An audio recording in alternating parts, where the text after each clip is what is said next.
Pod Esportes, o seu podcast esportivo, com Breno Beretta e Luiz Ceará.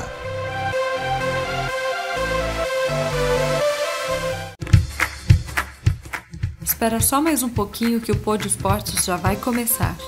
Você gosta de café? Sabia que depois da água, o café é a bebida mais consumida no Brasil?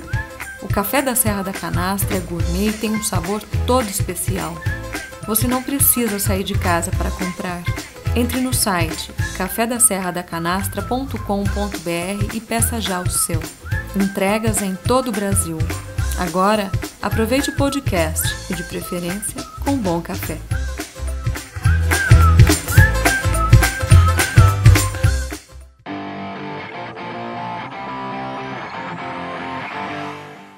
Bom, começando mais um Pod Esportes, podcast esportivo que está no ano 2. Eu e o Luiz Ceará sempre trazendo grandes convidados referentes ao esporte, a todos os esportes, né, nas principais plataformas de podcast, também no YouTube. E hoje a gente está trazendo um grande ex-atleta e um grande treinador do futebol brasileiro, né, Ceará? Que inclusive tem na família o sangue esportivo.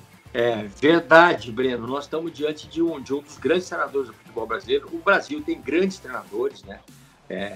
A imprensa comete um erro e uma parte do público quando analisa os treinadores de futebol brasileiro e tem como parâmetro os treinadores europeus. O Brasil tem grandes treinadores que poderiam estar na Europa treinando qualquer clube, porque são realmente profissionais de grande talento e hoje tem toda a tecnologia para ajudar, né, a todos os treinadores. E esses treinadores usam tecnologia total, as informações, enfim. O Brasil está no nível muito alto de treinador de futebol. E o Júnior, o Dorival Júnior, é um desses treinadores, né? Foi um grande jogador mesmo, e eu chamo ele de Júnior porque eu conheço ele desde a época de jogador, quando ele era o Júnior. Volante, muito sério, muito capaz, técnico, né? Um homem que chegava, fazia gols e passou para os clubes todo esse talento que ele tinha como jogador de futebol. Você falou que ele tinha o sangue na veia, um sangue dourado, né? E realmente tinha. Ele é sobrinho do Dudu, né? Lendário Dudu, da dupla Dudu e Ademir, quando o volante jogava com o meia, só os dois ali, disfarçadamente. Tinha mais gente por ali, mas ele era volante e meia. E ele realmente herdou muita coisa do tio dele, que também era um homem muito sério, né? É um homem sério, foi um grande jogador, fantástico jogador, né? E o Dudu realmente herdou essa coroa do tio dele, né? Historicamente, todo mundo sabe que ele honrou esse nome do tio dele. Boa tarde não, né? Porque pode ser boa noite também. Não sei que hora o pessoal vai assistir isso aí. Mas é uma grande honra a gente poder contar um pouco da sua história. Júnior, um abraço para você, muito obrigado, viu? E eu queria que você começasse falando sobre o início da sua carreira de jogador, que foi na Ferroviária, né? Que também gerou, além de você, gerou outros grandes jogadores para o futebol brasileiro, inclusive seu tio, né? Olha, é um prazer, Ceará, é um prazer, Breno. É uma satisfação poder estar falando com vocês, falando com futebol, sobre futebol, com seu público. Desde que eu me conheço por gente, Ceará, isso com 6, 7 anos, eu comecei a frequentar o estádio da Ferroviária. Eu era mascote da Ferroviária, meu pai era diretor de futebol, então eu frequentava a Fonte Luminosa quase todos os dias nos treinamentos, eu ia com ele, aquilo foi me dando uma paixão, criando uma paixão pelo futebol. Nos finais de semana, ou nas terças, quartas-feiras, eu ia na pensão de São Geraldo, que era a concentração da Ferroviária, e ali eu ficava com os jogadores, naquela época, Machado, Getúlio, Carlos Alberto Baiano, Fernando, Rossi, Fogueira, Bebeto, Bazzani, era um time fantástico da Ferroviária, né? Teia, Ney, Pio, que depois vim encontrá-los no Palmeiras, né? Jogando já com o Dudu. E então, para mim, era uma extensão da minha vida, porque todos os dias eu estava no campo. Quando não, eu viajava com a delegação, eu entrava na frente da equipe, eu era mascote, eu ficava atrás dos gols pegando bola. Então, aquilo despertou uma grande paixão. E quando estava em férias escolares, eu ia para São Paulo, onde eu fazia todo esse mesmo trajeto dentro do Palmeiras, né, com o Dudu. E então foi, assim, desde o início um objetivo de vida, uma vontade que eu tinha de poder ser um jogador de futebol dentro de um país onde a concorrência é enorme. Todo mundo quer ser um dia um profissional de futebol. Logicamente que hoje, em menor número, nós estamos numa mudança muito engraçado, né? Tudo que tem acontecido no nosso país, mas a gente sente que o apego, aquela aproximação com o futebol, ela está caindo bastante. E naquela época era o que nós tínhamos, né? Era a opção que nós tínhamos. Eu tentei abraçá-la da melhor forma. Procurei sempre depender das minhas forças, fazendo o meu melhor. Consegui, fazendo um teste na Ferroviária de Araraquara, iniciar a minha carreira em 78, nas categorias de base, em 82, logo depois da Copa, no primeiro jogo, no retorno dos jogadores do São Paulo que estavam na seleção, e que não eram poucos, né? Oscar, Dario, Renato, Zé Sérgio, se não me falha a memória, Dario Pereira, da seleção uruguaia. Nós estávamos ali, eu fazia a minha primeira partida oficial. Sérgio Clérici me dava a oportunidade de... acabou me lançando no jogo anterior contra o Santos. Eu entrei para jogar meio tempo, marcando pita, e no jogo seguinte eu acabo entrando como titular da Ferroviária e a minha carreira praticamente se inicia. Foram 19 anos, passando aí por algumas equipes menores, outras médias, outras grandes do futebol brasileiro. E em 99 para 2000 eu encerro, depois de 18 anos, e inicio durante 3 anos, 2 anos e meio, como auxiliar técnico do Luiz Carlos Ferreira, uma pessoa que você conhecia muito bem, e meio ano como auxiliar do Muricy Ramalho. Depois eu fiquei quase um ano como um executivo de futebol do Figueirense, e em agosto de 2003 o presidente passa a equipe nas minhas mãos. E aí, como eu havia me preparado nos últimos 7, 8 anos, ainda jogando futebol, eu ficava muito atento às reações do treinador, às reações do grupo, o que os jogadores gostavam, o que não gostavam, observava muito treinamentos, anotava muitos treinamentos, às vezes corrigia alguns trabalhos dentro daquilo que eu achasse necessário. Eu acabo iniciando minha carreira profissional. Eu acho que foi uma satisfação poder ter tido a transição que eu tive, porque o maior sentimento de um jogador de futebol é quando você para de jogar. Aquilo quebra demais, você perder os vestiários de um dia para o outro.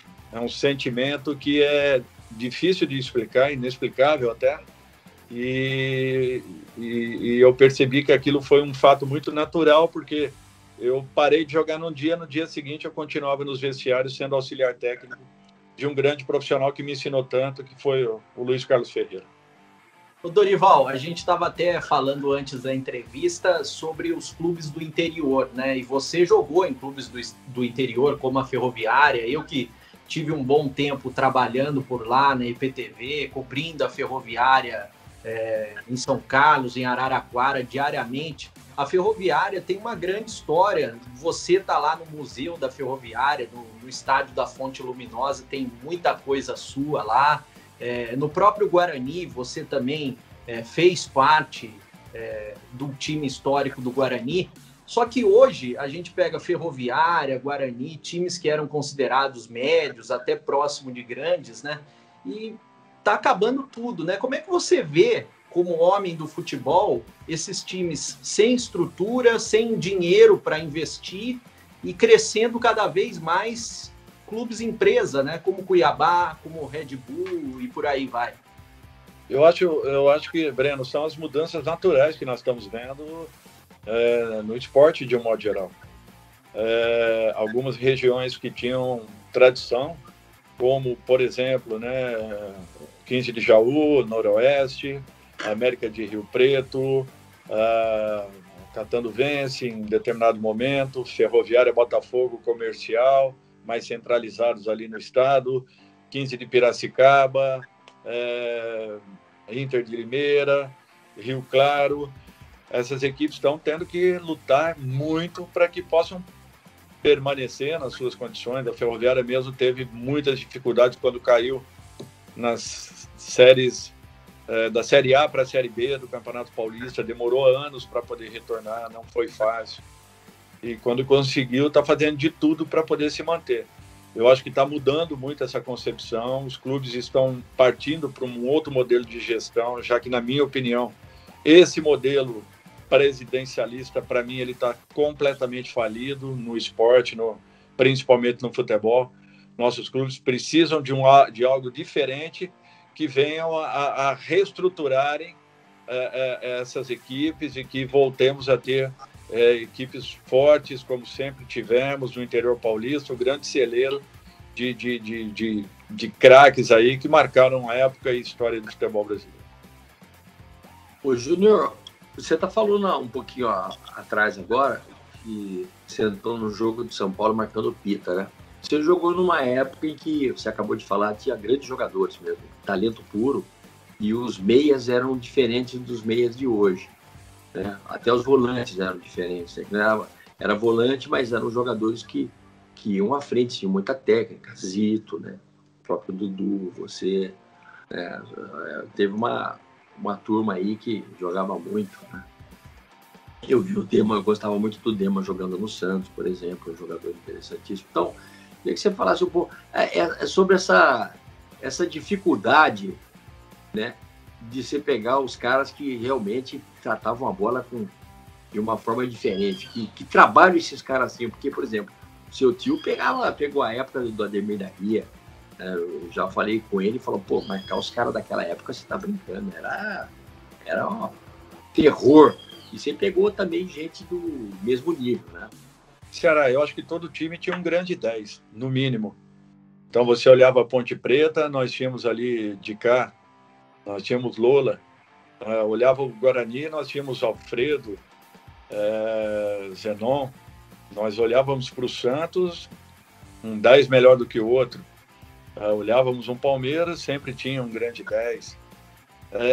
Eu peguei uma mudança, infelizmente, daquilo que eu imaginava o futebol. Eu acredito que o grande vilão de toda essa história, e pagamos um preço muito alto, foi a não conquista da Copa de 82. Eu acho que, a partir dali, essa concepção de ganhar jogando bonito começou a cair por terra. E nós começamos a importar aquilo que era ruim na Europa. O resultado pelo resultado. Fazemos o resultado a todo custo. Jogando bem, jogando mal, nós tínhamos que ter o resultado. E de 82 para cá, principalmente nesse momento, onde talvez a maior equipe que nós tenhamos visto em campo acaba não ganhando a Copa do Mundo, e para mim foi o maior pecado, não da seleção não ter ganho, mas para o futebol mundial, essa seleção não ter alcançado o resultado, é que a partir de lá nós começamos a inverter um pouco o processo. Nós nunca tivemos uma grande formação no nosso país, essa é a grande verdade. Nossos clubes nunca foram formadores. Quando a gente fala em clube formador, é porque essa equipe dava uma atenção um pouco melhor às suas categorias de base, mas nós nunca tivemos uma escola de formação. Espero que vocês entendam aquilo que eu estou colocando. E com isso, os nossos jogadores brotavam porque sempre tiveram uma capacidade técnica superior. Isso na América do Sul toda, né? Sempre nós tivemos uma capacidade técnica muito superior àquilo que se via como futebol na Europa. E chegavam nos clubes, esses jogadores não eram desenvolvidos, não conseguiam crescer além daquilo que já possuíam naturalmente, que faziam a diferença, porque os garotos, a formação desses garotos eram a rua, eram os campinhos de quarteirões, era você jogar em cima de um paralelepípedo, era o garoto que está 24 horas com uma bola nas mãos, era um garoto de 8, 10 anos que está jogando com um homem já de 22, 23, 25, 27 anos, todos no mesmo time, e você tinha que aprender desde cedo a sair daquelas situações de dificuldade. Eu lembro porque tinha um campinho na frente da casa da minha avó e nós passávamos o dia todo lá, só vinha para para dentro tomar um banho, quando ela ia nos buscar lá dentro do campinho. Isso já eram quase 10 horas da noite.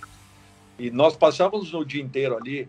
Durante o dia, nós brincávamos com os garotos da nossa idade. E aqueles que conseguiam sobressair um pouquinho, completavam a pelada daqueles que chegavam do trabalho depois das 6 horas. E aquilo cantava o pau. E você acabava aprendendo inconscientemente a se sair de situações complicadas, difíceis, até a bola ali o dia todo, brincando com ela. Ou seja, você estava fazendo um trabalho inconsciente, que ninguém sabia, mas você se preparava para um dia vir a ser um profissional um pouco melhor qualificado. Você trabalhava tecnicamente, sem saber que estava fazendo isso.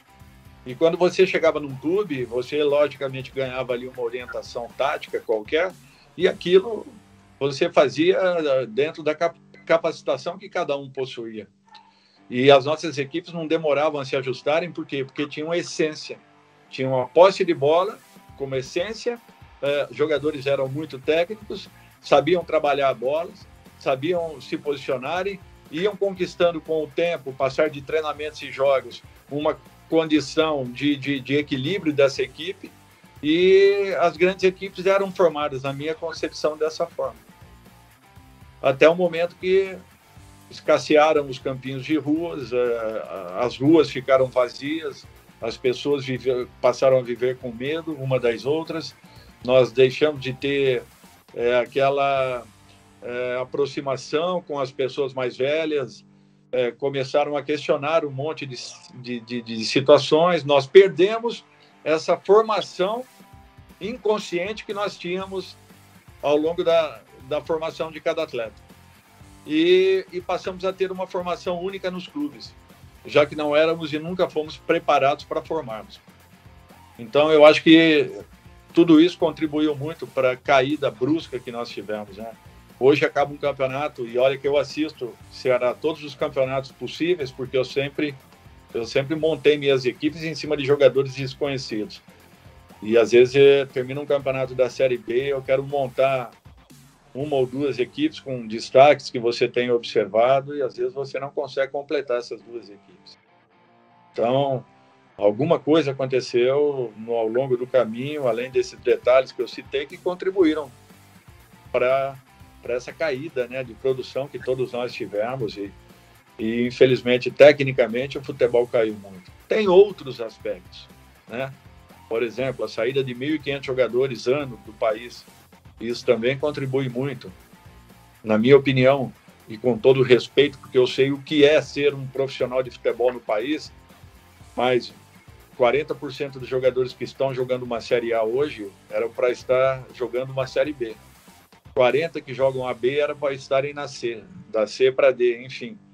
Com todo respeito, eu volto a dizer que eu sei o quanto é difícil você ser um profissional no país, mas por perdermos 1.500 jogadores que estão inscritos fora do país, é natural que não consigamos uma recomposição na mesma altura daqueles que aqui estavam, que saíram naturalmente porque são um pouco mais capacitados, mas nós não conseguimos uma reposição, e com isso nossas equipes ficam defasadas tecnicamente.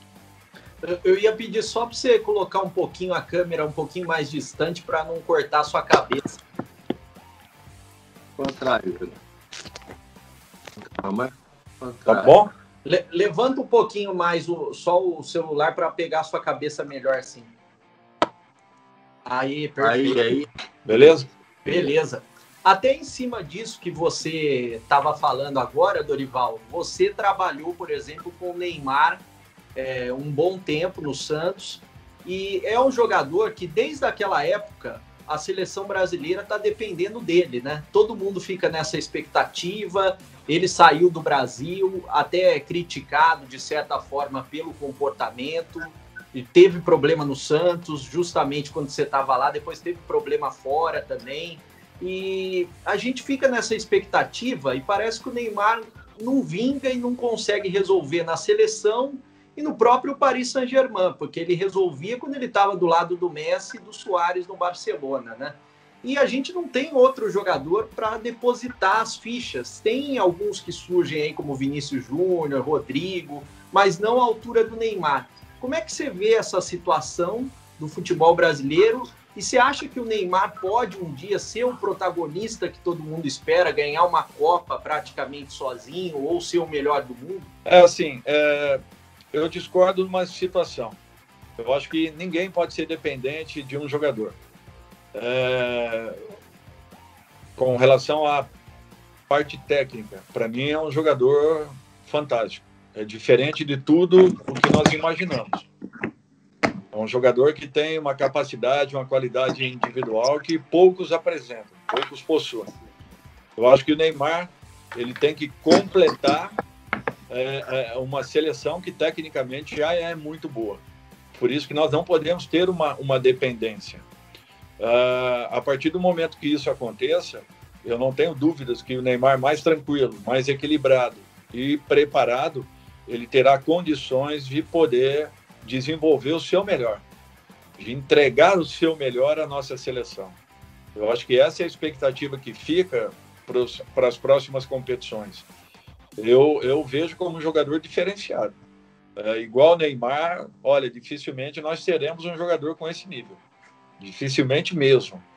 Não vejo nenhum que se aproxime da capacidade que o Neymar apresenta. Mas nós não podemos ter essa dependência. Eu acho que o Neymar tem que complementar aquilo que já é bom. Ou seja, a equipe da seleção já é muito boa.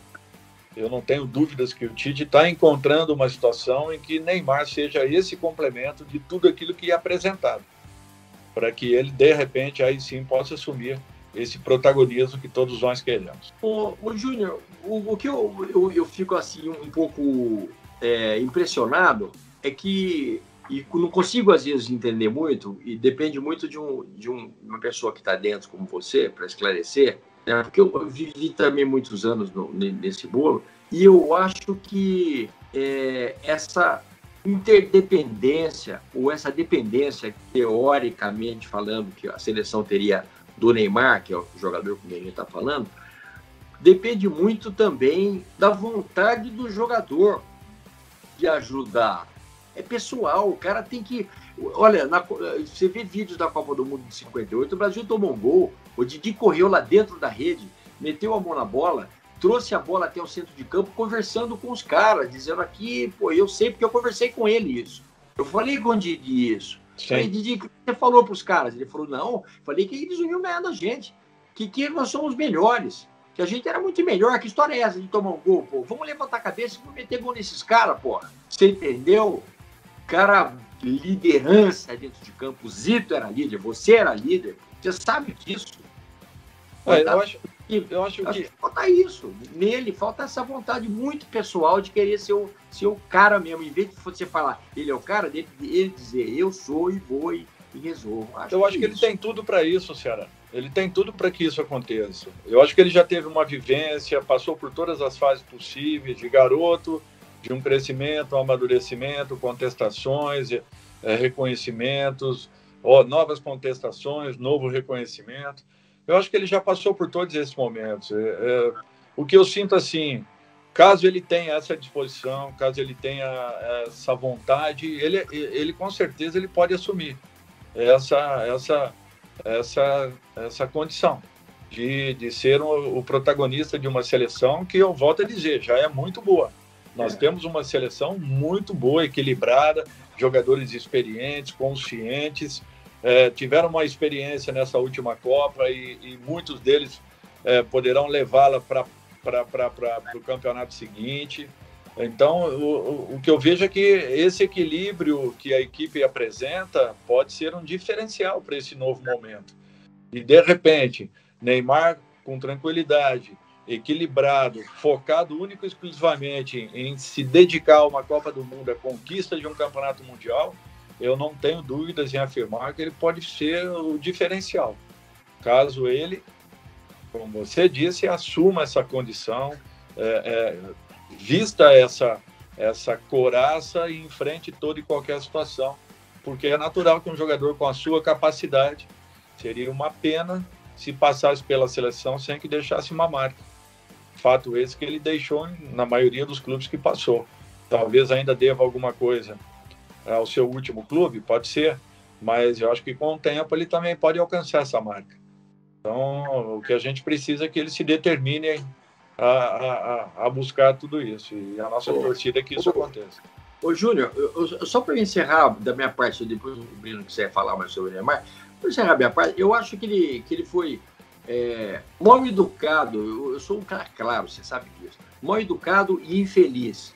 Mal educado porque isso vem de berço, não tem conversa. O cara marrento, mal educado dentro de campo é berço. E infeliz porque ele cometeu uma atitude infeliz que o mundo inteiro viu a atitude que ele teve com você. Você se sentiu diminuído naquela situação?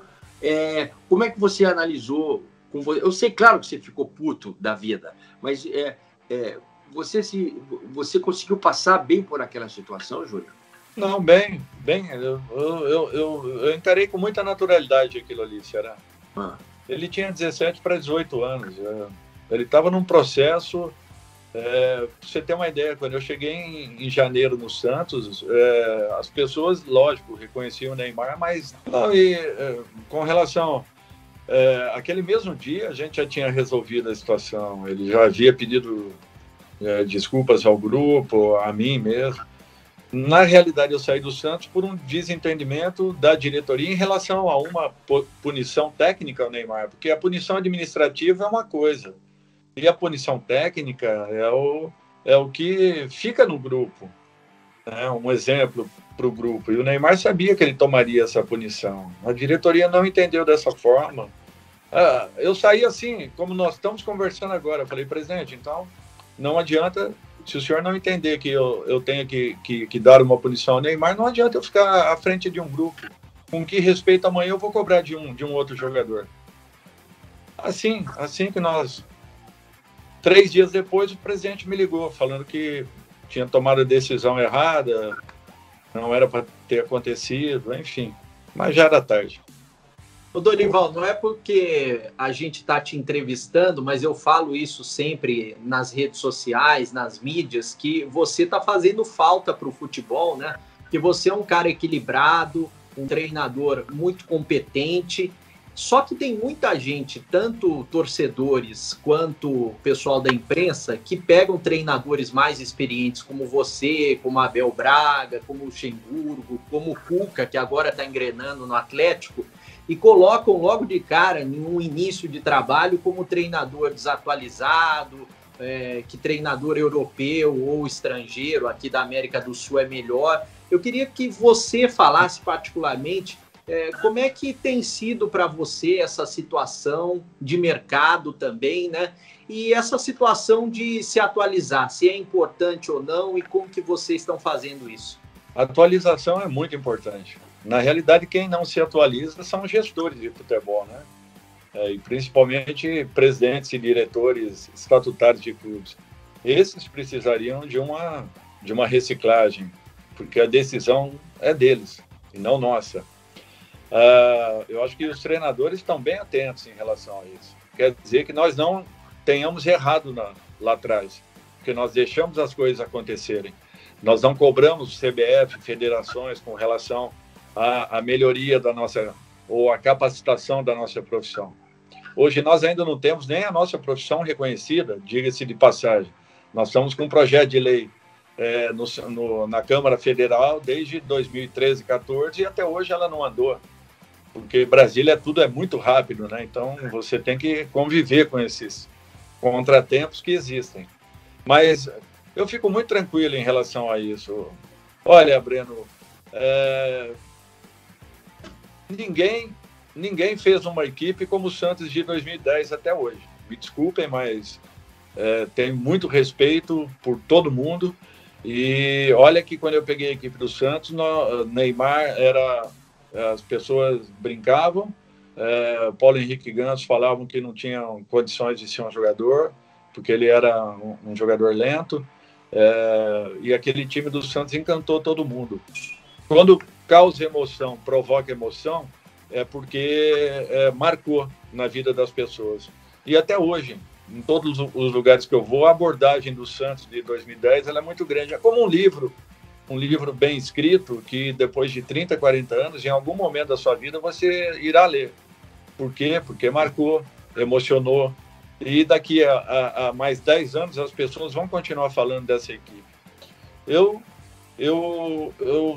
sou muito tranquilo em relação a isso. Eu procuro me atualizar sempre, eu estou sempre buscando novidades. Minhas equipes jogam sempre colocando uma situação nova em cada uma delas. Por exemplo, em 2015, 16 e 17, que eu tinha o mesmo Santos nas minhas mãos, eu jogava com 2 laterais por dentro, armando praticamente a equipe do Santos, e eu era questionado por que isso acontecia. E, de repente, o Sampaoli foi uma novidade, fazer a mesma coisa que nós fazíamos, uma saída com 3 laterais por dentro, os atacantes dando amplitude de lado e jogando com jogadores entre linhas. Aquilo foi uma novidade e, na minha época, era contestado. Eles não entendiam que os meus laterais, por serem jogadores de meio campo, Vitor Ferraz e Zeca, tinham conhecimento da posição, eram jogadores de armação na minha equipe. E aquilo não era uma novidade. Ao contrário, eu afunilava o jogo do Santos, mesmo o Santos fazendo um vice-campeonato brasileiro, campeão do Campeonato Paulista, um vice-campeonato da Copa do Brasil, era um time contestado. E, de repente, quando um treinador de fora implanta, é uma novidade. Então, essas coisas aí a gente fica bem tranquilo, porque a partir do momento que você tenha qualidades nas mãos, você acaba desenvolvendo. Em 2018, eu peguei o mesmo Flamengo, que estava na 6ª colocação, e chegamos ao vice-campeonato. Esse time estava montado para ser campeão, preparado para ser campeão, que aconteceu em 2019. E ainda chegaram Bruno Henrique, Gabigol, Gerson, Rafinha, Felipe Luiz, Rodrigo Caio. Já era um time qualificado e ainda apresentaram mais qualidades à equipe. Só para completar, eu me lembro que em 2010 vocês estavam fazendo tanto sucesso, foram até no Jô Soares uma vez, boa parte do time junto com você. O Jô perguntou para você qual que era o sucesso e você falou que era inventar o menos possível e mexer o menos possível naquele time que tinha tanto talento, né? Exatamente, porque você sabe, o futebol é muito simples, Breno, Ceará, futebol é muito simples. Sabe o que é difícil? É você fazer os caras jogarem com simplicidade. É o mais difícil de tudo. Olha, e aquela equipe, as pessoas podem falar o que for. Lógico que tinham jogadores que eram diferenciados, mas era uma equipe altamente coletiva. Jogava com um toque só na bola. Aquilo é treino. Tinha muito treinamento para que chegasse aquele momento. O nosso time, quando as pessoas falam, tem um contra-ataque veloz, nós tínhamos um ataque veloz.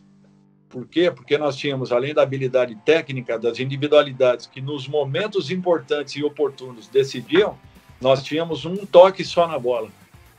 Tanto é que Arouca, que era o volante da equipe, muitas vezes fazendo gols, muitas vezes dando passes dentro da pequena área adversária, em muitas delas participando ativamente de jogadas de gol.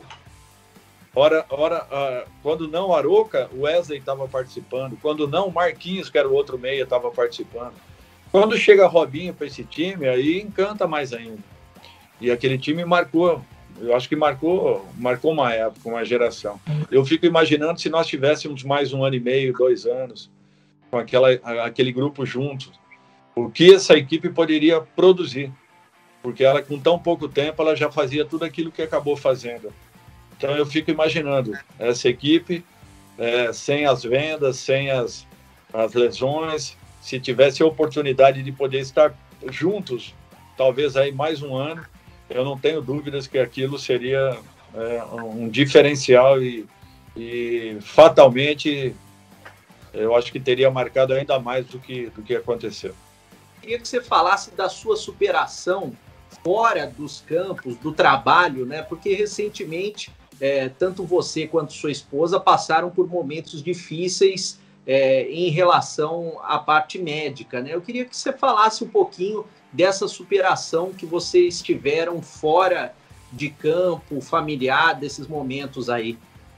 Olha, eu fico feliz assim, porque foram 2 experiências bem diferentes. A minha esposa, que fazia os exames com frequência, a cada 6 meses,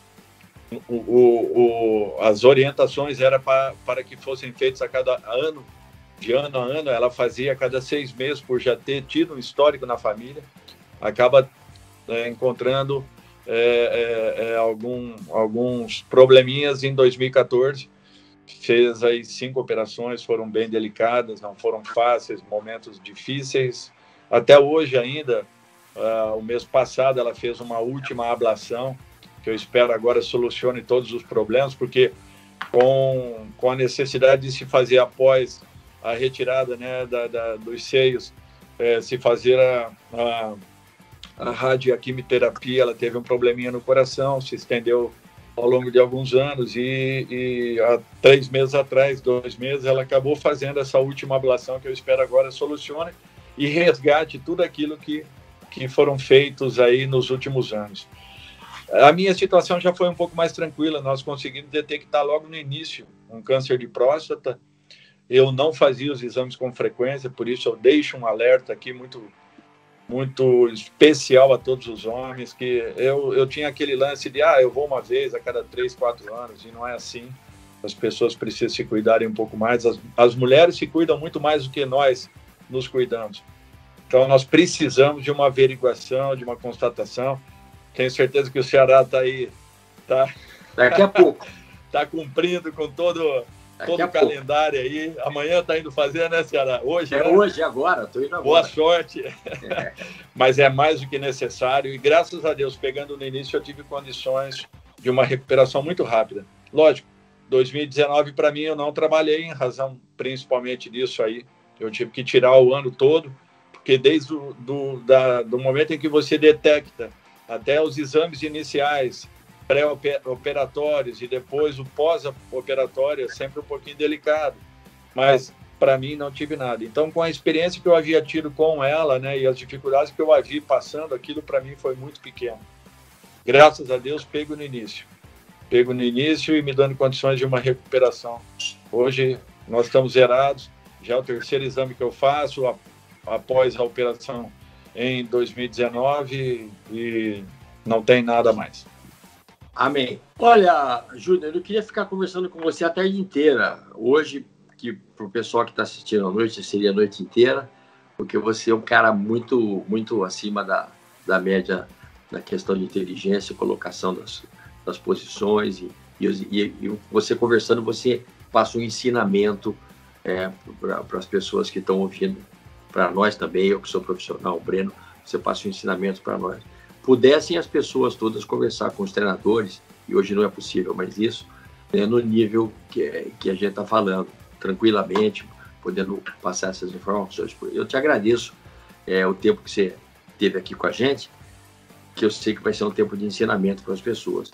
A sua generosidade, e quero mais uma vez te dar os parabéns pelo enorme sucesso que você fez como jogador de futebol. Quem acompanha a sua carreira sabe disso, e pelo enorme sucesso que você faz como treinador de futebol, que ainda daqui a pouco estará num grande clube, tenho certeza, ou como treinador, ou dirigindo toda a comissão técnica, como você já fez também.